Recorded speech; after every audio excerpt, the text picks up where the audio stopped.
గత ప్రభుత్వ పరిపాలనకి ఇప్పుడు ప్రభుత్వ పరిపాలనకి ఎలాంటి ఏదైనా మార్పు అనేది కనిపించిందా? గత ప్రభుత్వంలో ఒక 150 పైన అయితే సీట్లు గెలిచి ప్రభుత్వాన్ని స్థాపించి 5 సంవత్సరాలు మనుషులే కనిపించలేదు. మనుషులే కనిపించినప్పుడు మన రాష్ట్రంలో అభివృద్ధి గాని ఏవి కూడా లేవు. ఇప్పుడు ముందు మనకి ఆ ఎమ్మెల్యేలు కనిపించాలా, ఎంపీలు కనిపించాలా, అధ్యక్షులు కనిపించాలా, వాళ్ళే కనిపించలేదు. ఇంకా అభివృద్ధి ఎక్కడి నుంచి వస్తుంది?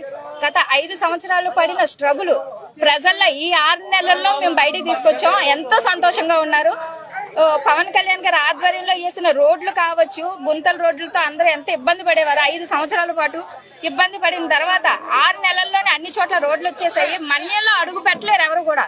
రాజకీయ నాయకులు అనే వాళ్ళు మన్యంలో అడుగు పెట్టడమే చాలా భయాందోళనకి చెందుతారు. అలాంటిది డిప్యూటీ సీఎం పదవిలో ఉండి పవన్ కళ్యాణ్ గారు నడిచి వెళ్లి ఎన్నో కిలోమీటర్లు వాళ్ళకు ఉన్న సమస్యలు తెలుసుకుని ఎక్కడైతే డోలి మూతలు ఉన్నాయో, ఎక్కడైతే ఇబ్బందులు పడుతున్నారో ప్రతి చోట్ల 6 నెలలలోపు రోడ్లు వేయడం, అలాగే కాలేజీలు, స్కూళ్లు, స్టేట్ అంతా ఎక్కడైతే మంచినీళ్ళు లేక ఇబ్బంది పడుతున్నారో అందరికీ కూడా మంచినీటి గ్రీజర్లు ఏర్పాటు చేయడం.